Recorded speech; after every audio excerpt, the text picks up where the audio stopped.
아멘. 하나님께 영광의 박수 올리겠습니다. 하나님의 크신 은혜와 복이 여러분과 함께 하기를 바랍니다. 여러분의 가정과 삶에 또 기도의 제목 위에 우리 하나님의 사랑과 은혜가 충만하게 되기를 우리 주님의 이름으로 축원합니다. 예수 믿는 하나님의 사람들에게 하나님께서 주시는 여러 다양한 명령들이 있습니다.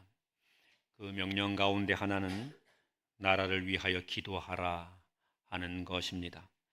나라의 평안을 구하며 또 나라가 안정된 가운데 하나님의 복음의 은혜를 누릴 수 있도록 하라는 것이 예수 믿는 성도들에게 주신 귀한 명령입니다. 그런데 우리는 이와 같은 명령을 종종 잊곤 합니다.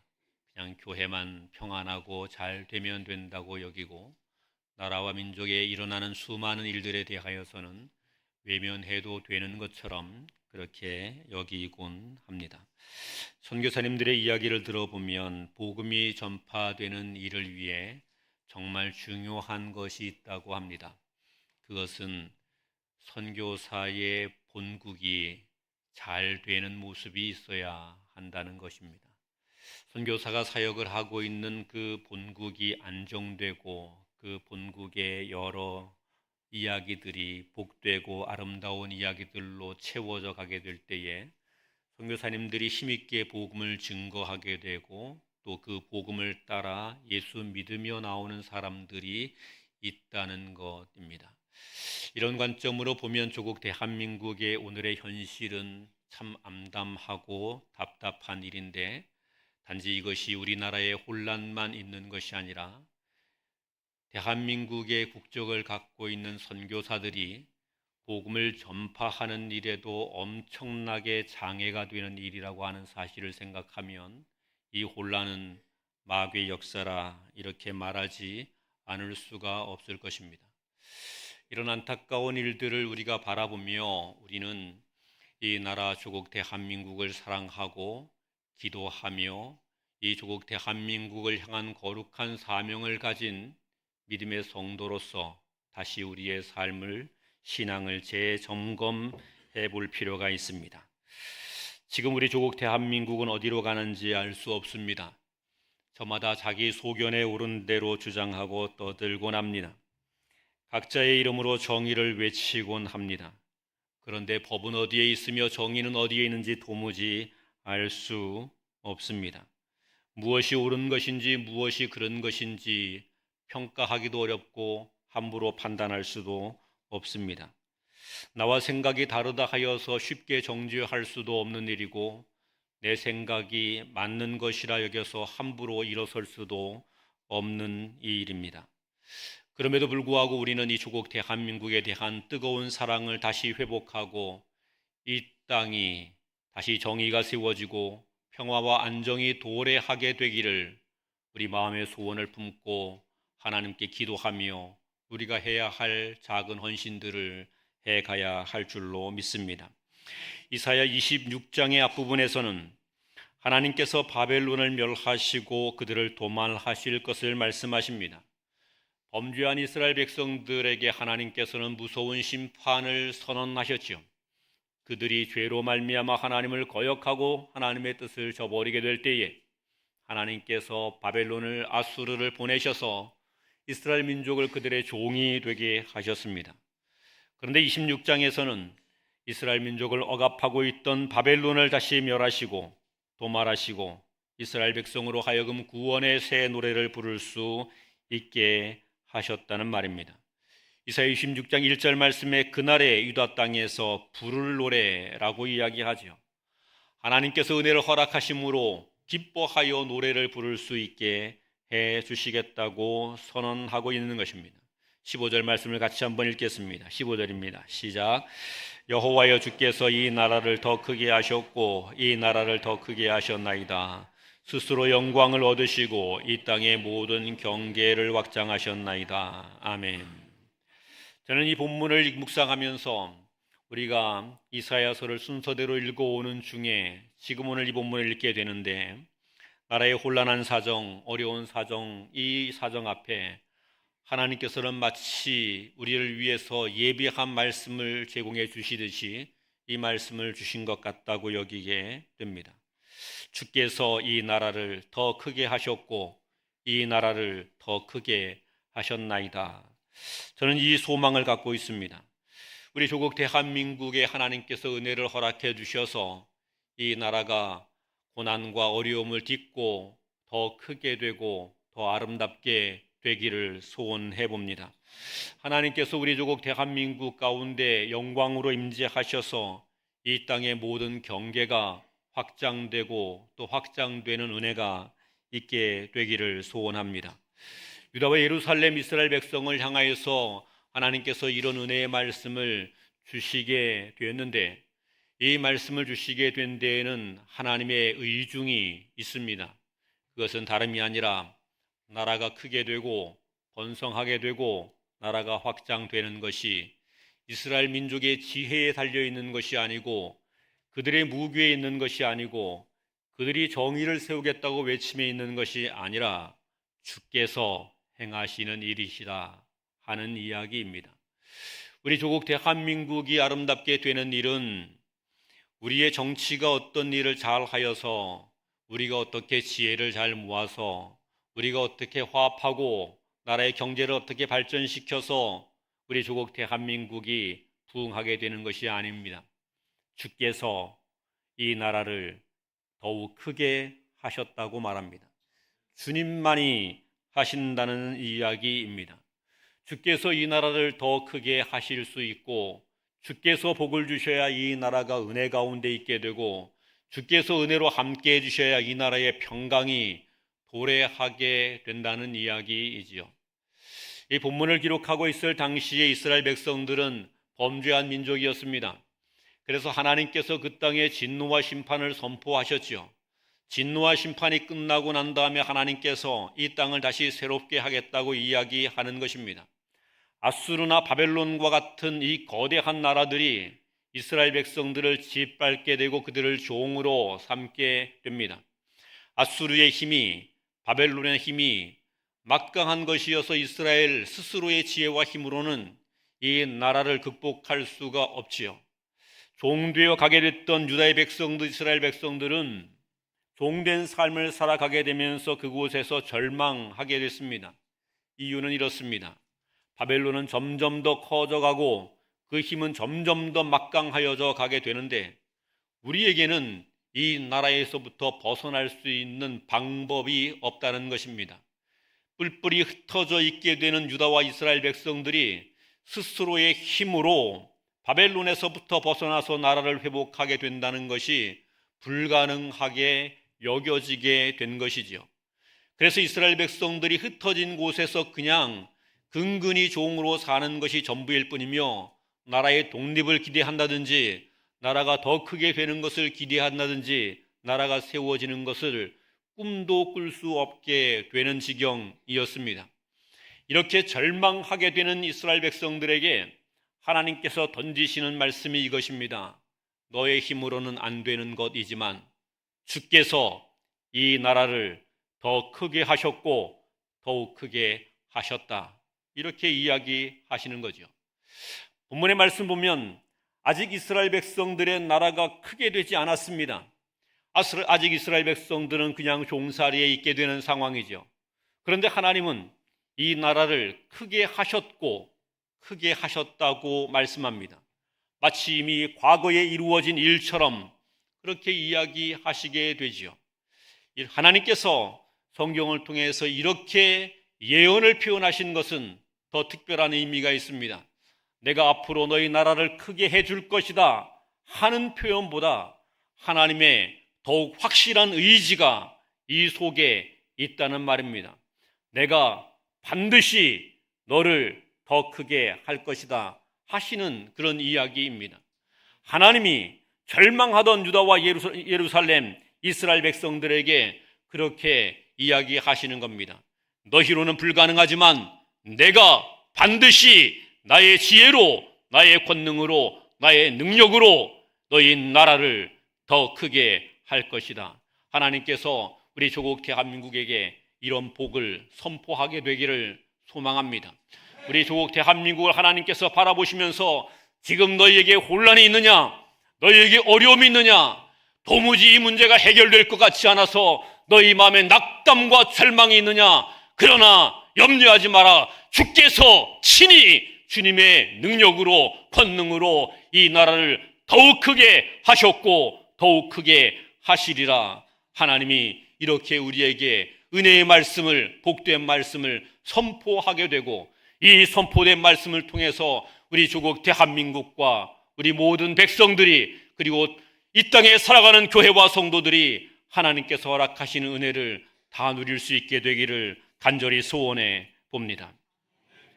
하나님께서 이런 이야기를 말씀하시면서 이들이 그러면 어떻게 하나님 앞에 살아가야 될 것인가를 다시 소개해 줍니다. 인간의 방법이, 인간의 의지가, 인간의 기술이 또는 세상을 의지함이 이런 역사를 이룰 수 없는 것이지요. 바벨론으로부터 자유롭게 되는 그것이 이스라엘 백성들의 지혜에 있다면 너희는 지혜를 연마하라, 이렇게 이야기하셨을 것입니다. 바벨론에서부터 벗어나서 다시 민족을 회복하게 되는 것이 그들이 힘을 갖게 되는 데 있다면 하나님은 너희에게, 그들에게 이렇게 말했을 겁니다. 너희는 숨어서 힘을 키워라, 그렇게 말씀하셨을 것입니다. 그런데 하나님은 그렇게 말씀하지 아니하시고 주께서 이 일을 하신다고 이야기하십니다. 그리고 이스라엘 백성들에게 요구하시는 말씀이 이것입니다. 16절에서 18절 말씀까지 같이 한번 읽겠습니다. 16절부터 18절 시작. 여호와여, 그들이 환난 중에 주를 앙망하여 싸우며 주의 징벌이 그들에게 임할 때에 그들이 간절히 주께 기도하였나이다. 여호와여, 잉태한 여인이 산기가 임박하여 산고를 겪으며 부르짖음같이 우리가 주 앞에서 그와 같으니이다. 우리가 잉태하고 산고를 당하였을지라도 바람을 낳은 것 같아서 땅에 구원을 베풀지 못하였고 세계의 거민을 출산하지 못하였나이다. 아멘. 본문을 보면 우리의 힘으로는 아무것도 될 수 없었다는 이야기를 말합니다. 그리고 지금 이 유다와 예루살렘 이스라엘 백성들에게 하나님께서 주시는 이야기는 그들이 환난 중에 주를 앙모하였다고 말합니다. 이스라엘 백성들이 고난을 당하게 되고 어려운 일을 당하게 되고 하나님의 징벌을 당하게 되었을 때에 그들이 하나님께 기도하고 부르짖으며 하나님을 찾게 되었다고 말합니다. 어린아이를 잉태한 여인이 산기가 임박하여서 아이를 낳기 위해 애쓰며 힘쓰게 되는 것처럼 그 부르짖음으로 하나님께 부르짖고 하나님을 찾게 될 때에 하나님께서 그와 함께 하시고 그들에게 은혜를 허락해 주셔서 나라를 더욱 크게 하셨다, 이렇게 이야기합니다. 우리 하나님은 우리로 하여금 부르짖으라, 이렇게 이야기하십니다. 우리가 하나님께 기도하며 하나님을 찾고 하나님께 부르짖으라고 말합니다. 하나님이 우리에게 복을 주시고 은혜를 주시며 우리의 삶을 크게 하시고 복되게 하시는 길이 기도에 있다는 사실입니다.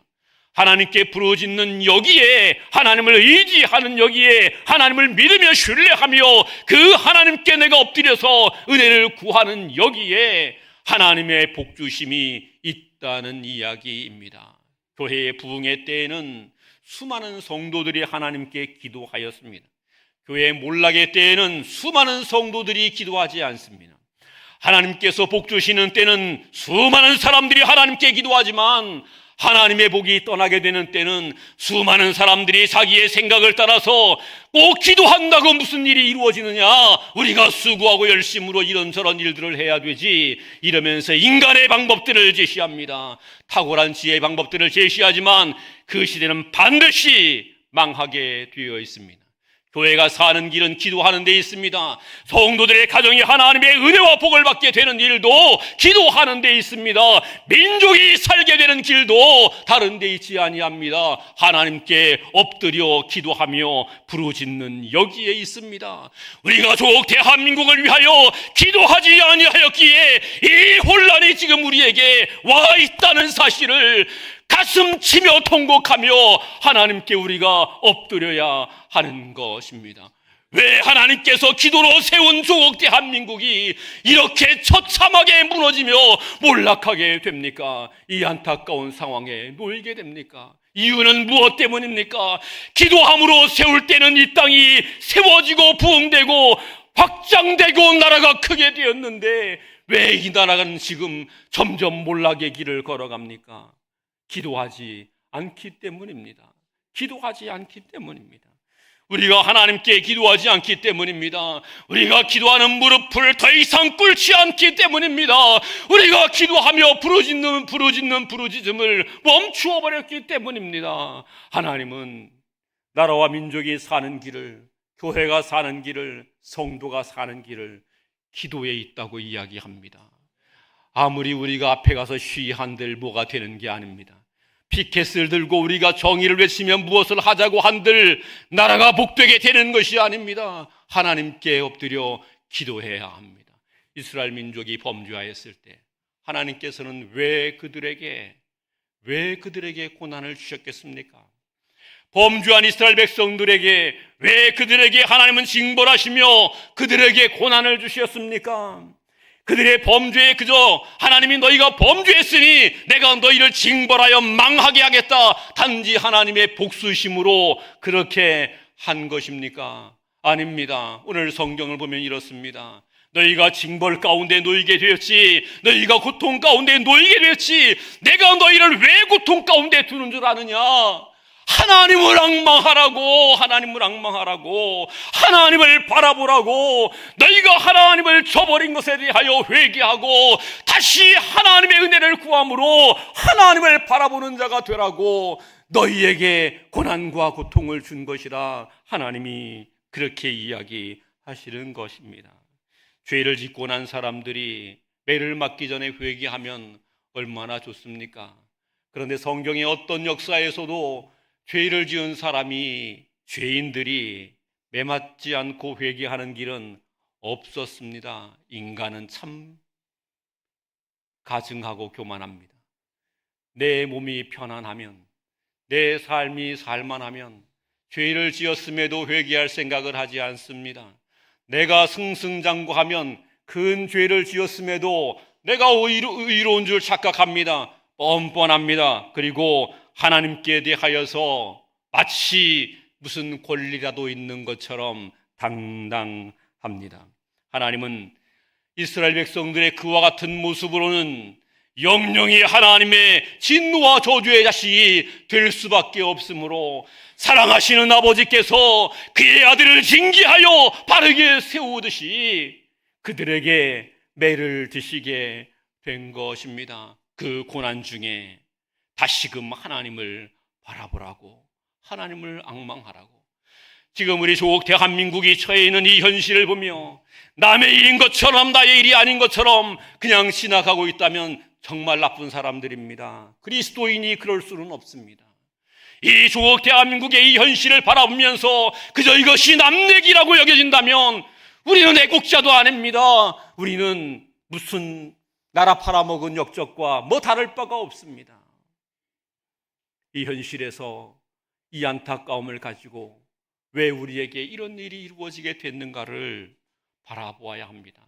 그리고 이 어려움을 그냥 허락하신 하나님, 왜 허락하셨는지 너희가 너희의 방법으로 되지 않는다는 것을 알고 하나님을 앙망하라고, 하나님을 바라보라고, 하나님을 의지하라고, 하나님께 부르짖으라고 하나님께서 이 어려움을 주시고, 그리고 그 부르짖음을 통해서 내가 이 나라를 더욱 크게 하겠다, 하나님 말씀하시는 것입니다. 사랑하는 성도 여러분, 지금 우리는 자다가 깰 때입니다. 이대로 잠들어 있게 되면 안 됩니다. 이대로 멈춰 있게 되면 안 됩니다. 이대로 멈춰 있게 되면 우리는 나라와 민족이 망하는 것뿐만 아니라 교회의 몰락의 시대를 보게 될 것이고, 우리의 다음 세대는 처참하게 하나님을 섬길 수 없는 안타까운 시대가 도래하지 않을 수가 없다는 겁니다. 지금 하나님 앞에 엎드려야 합니다. 지금 하나님 앞에 울며 엎드려야 합니다.